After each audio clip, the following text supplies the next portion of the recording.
आत्मविश्वास वह मजबूत आधार है जिस पर खड़े होकर कोई भी व्यक्ति अपनी कल्पनाओं को साकार रूप दे सकता है।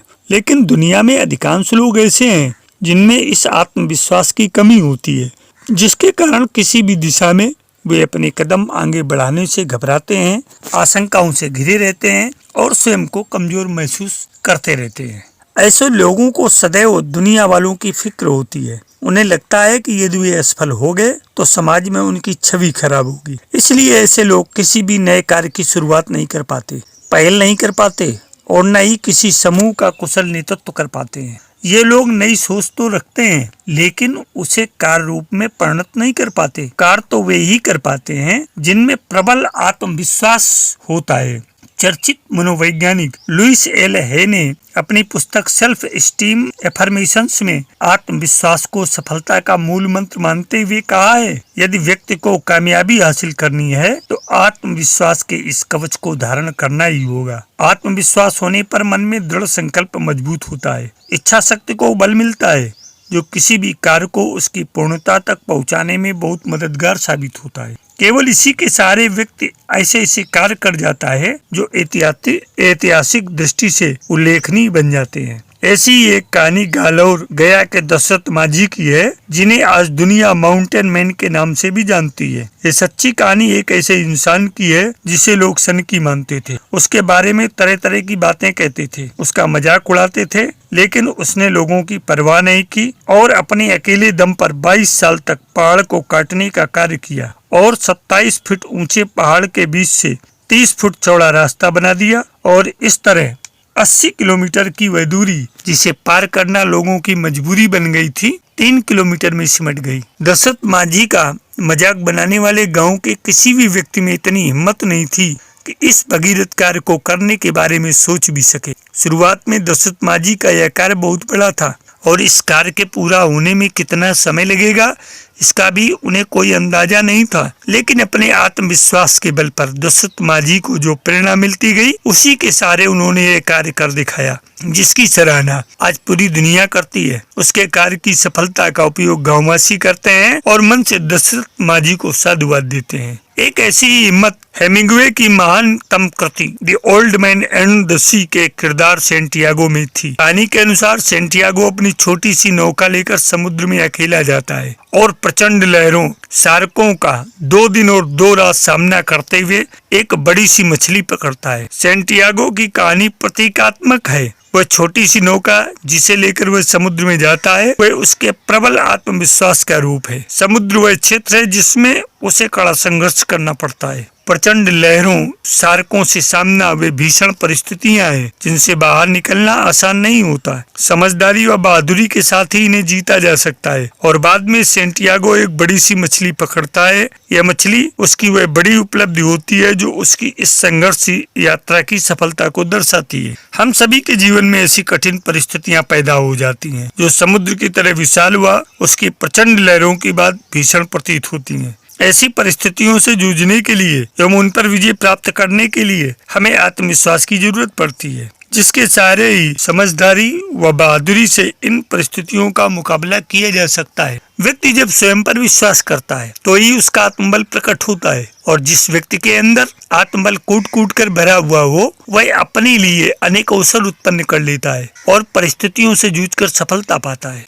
यदि हम हृदय में अविश्वास व विफलता के विचार लाते हैं तो कभी सफल नहीं हो सकते। इसके विपरीत जिन लोगों का खुद पर विश्वास होता है वे सदैव सफल होते हैं। ऐसे अनेक उदाहरण हैं जो ये दर्शाते हैं कि व्यक्ति के अंदर आत्मविश्वास होने पर मार्ग कठिन होने पर भी आगे बढ़ने के रास्ते स्वयं बनते चले गए और उस व्यक्ति के आगे परिस्थितियों को हार माननी पड़ी। खुद पर अटूट विश्वास के कारण ही जोन आर्क जैसी फ्रांसीसी सेना का नेतृत्व एक ग्रामीण लड़की ने किया है। इतना ही नहीं, उसके इस प्रबल आत्मविश्वास के कारण ही फ्रांस के राजा को भी उसके आदेशों का पालन करना पड़ा। विलियम पिट को जब इंग्लैंड के प्रधानमंत्री पद से हटाया गया तब उन्होंने डेवनशायर के ड्यूक से बड़े आत्मविश्वास के साथ कहा कि इस देश को मैं ही बचा सकता हूँ, इस कार्य को मेरे सिवा कोई दूसरा नहीं कर सकता। 11 हफ्ते तक इंग्लैंड में बिना प्रधानमंत्री के ही काम चलता रहा और अंत में पिट को ही योग्य मानते हुए शासनाधिकार सौंप दिया गया। ऐसा ही एक उदाहरण बेंजामिन डिज़रायली का है, जिनको यहूदी कहकर उनका निरादर किया जाता था।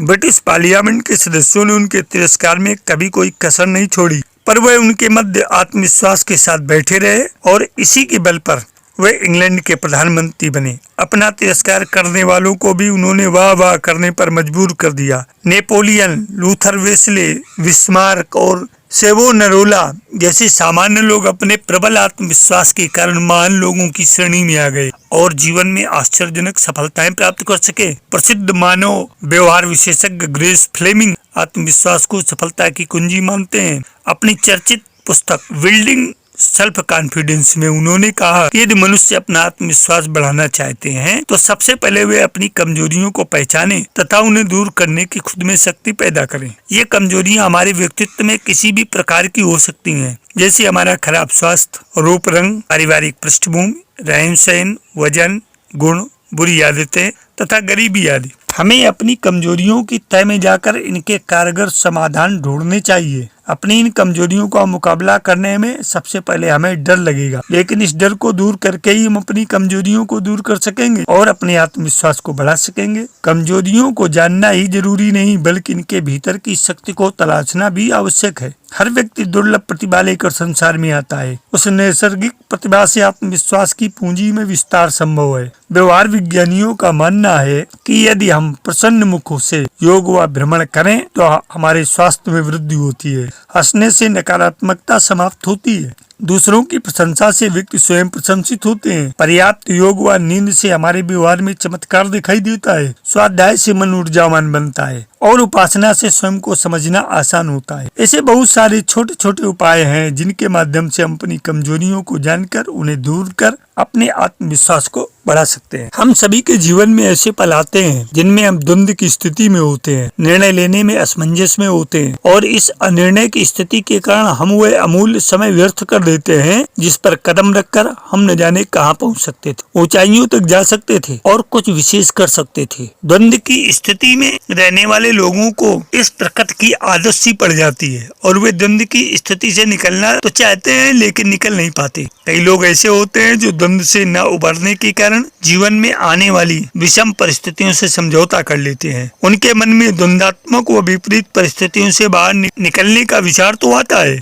लेकिन वे कुछ नया करने का साहस नहीं जुटा पाते, नए फैसले लेने से डरते हैं। हमारे जीवन में समझौता व सामंजस्य जरूरी है, लेकिन एक सीमा तक ही। इसी तरह सहनशीलता भी एक सीमा तक जरूरी है, लेकिन हर परिस्थिति में सामंजस्य व सहन करने की आदत हमें आगे बढ़ने व नए अवसर तलाशने से रोकती है, हमारी मानसिक प्रतिरोधक क्षमता को कम करती है और ऐसी परिस्थितियों में ही विकृतियों व परेशानियों को बढ़ने का अवसर मिल जाता है। महाभारत में पितामह भीष्म का किरदार कुछ ऐसा ही था। अक्सर वे द्वंद्व की स्थिति में रहते थे कि क्या करें क्या न करें, किस तरफ हो जाएं। उनके निर्णय सही है या गलत, वे जीवन भर स्वयं को परिस्थितियों के साथ समायोजित करने का प्रयास करते रहे और चाह करके भी सही निर्णय न ले सके। जीवन में लिए गए सही फैसले व निर्णय सही समय पर भाग्य को निखारते हैं, वहीं लिए गए गलत फैसले व गलत समय गलत निर्णयों के कारण हमारा भाग्य अंधकार के गर्त में चला जाता है, अंधकार व दुर्भाग्य से घिर जाता है। हम सभी के जीवन में फैसला लेना एक क्षण का कार्य होता है, लेकिन इसका परिणाम दीर्घकालिक व जीवन की दिशा व दशा परिवर्तित करने वाला होता है। सही फैसला लेकर न केवल जीवन की गति धारा मोड़ी जा सकती है, अपितु किसी भी तरह की विषमताओं से अपना पीछा भी छुड़ाया जा सकता है। जबकि लिया गया थोड़ा सा भी गलत निर्णय जीवन की सामान्य गतिविधि को असामान्य करने के लिए पर्याप्त है। फैसले व निर्णय लेने की प्रक्रिया में समय की अत्यंत भूमिका होती है। जो निर्णय समय रहते ले लिए जाते हैं और अमल में लाए जाते हैं वे आश्चर्यजनक परिणाम दिखाते हैं, जबकि समय सीमा के बाहर एक सेकंड का विलंब भी भयंकर हानि पहुंचाने का कार्य कर सकता है। इसलिए फैसले लेने के लिए सही समय पर कार्य करना बेहद जरूरी है। अक्सर निर्णय लेने में जो बाधा आती है वह कठिन चुनौतियों का सामना करने में और उनके संभावित परिणामों को स्वीकारने में। निर्णय लेना तो आसान होता है, लेकिन परिस्थितियों का सामना करना और उनके प्रतिकूल परिणामों का झेलना कठिन होता है। ये केवल व्यक्ति के आत्मविश्वास की कमी के कारण हो जाता है। आत्मविश्वास की कमी के कारण चुनौतियों और परिणामों से व्यक्ति अपरिचित होता है। अपरिचित बाधाएं प्रायः व्यक्ति के मन में भय उत्पन्न करती हैं, आशंका उत्पन्न करती हैं। इसलिए मनुष्य निर्णय लेने में सरल मार्ग का चुनाव करता है, लेकिन इसी मार्ग में विकास की संभावना सबसे ज्यादा होती है जो कठिन मार्ग है। जितने भी सफल व्यक्ति हुए हैं, इन्होंने जीवन में जोखिम उठाने, चुनौतियों को स्वीकार करने की आदत डाली है। भले ही उन्हें मार्ग में सफलता मिले, लेकिन यही सफलता के मार्ग की सीढ़ियां बनकर उभरी हैं। बीज अंकुरित होने की तुलना में मिट्टी में ज्यादा सुरक्षित होता है, क्योंकि अंकुरित होने में उससे अपना अस्तित्व गलाना पड़ता है। बीज के सुरक्षित आवरणों को तोड़ना पड़ता है, लेकिन अंकुरित बीज के पास सुरक्षित बीज की तुलना में अधिक बल व सामर्थ्य होता है। अंकुरित बीज का अंकुर अपने रास्ते में आने वाले हर पत्थर व मिट्टी को धीरे धीरे हटाकर जमीन से ऊपर उठता है और इसी तरह निरंतर विकसित होते हुए पौधे के रूप में बदल जाता है। बीज जब गलता है, अपना अस्तित्व खोकर अंकुरित विकसित होकर पौधा बनता है, फलता फूलता है, तो अपने जैसे कई पौधे विकसित करने की सामर्थ्य बीज प्रदान करता है। मेरे अध्यात्म प्रेमी जिज्ञासु मित्रों, इस तरह से फैसले व निर्णय लेने में मन कसमे होता है। सवाल उठते हैं, लेकिन लिए गए सही निर्णय सही समय पर जीवन को नए उजालों की ओर, नई ऊंचाइयों की ओर ले जाते हैं। इसलिए उपयुक्त अवसर स्वीकारने में हिचक नहीं होनी चाहिए। कठिन परिस्थितियों के आकलन मात्र से भय नहीं होना चाहिए, बल्कि मन में हर प्रकार की परिस्थितियों का सामना करने का दृढ़ आत्मविश्वास हमारे अंदर होना चाहिए। यही आत्मविश्वास, दृढ़ विश्वास हमें किसी भी तरह के द्वंद्व से बाहर निकालने में मदद करता है और हमारे भाग्य के बंद दरवाजों को भी खोलता है। मेरे आत्मीय प्रिय स्वजन, कर्म करने के लिए, पुरुषार्थ के पुरस्कार के लिए वर्तमान के क्षण में अब में जीना पड़ता है। वर्तमान में जीना पड़ता है। जीवन जैसा भी है उसमें जीना और जूझना पड़ता है। उसकी जटिलताओं व यथार्थताओं को स्वीकार करना पड़ता है। इससे पलायन हमें जीवन और उसकी उपलब्धियों से वंचित कर देता है, पर अपना मन इस सच्चाई को न तो समझता है और न ही अंगीकार करता है। वह तो बस आत्मवंचनाओं के भंवर में फंसता, उलझता और डूबता रहता है। अतीत की यादों व भविष्य की कल्पनाओं के झूले में झूलता रहता है। इसलिए दृढ़ आत्मविश्वास के साथ भ्रांति मुक्त होकर के नवजीवन के लिए पुरुषार्थ करें और सफलता के शिखर का चूमें। आपके अपने जीवन के उत्कर्ष को स्वयं अपनी आंखों से सफल होता देखें। सफल जीवन की यात्रा के इस अंक में आज इतना ही। धन्यवाद।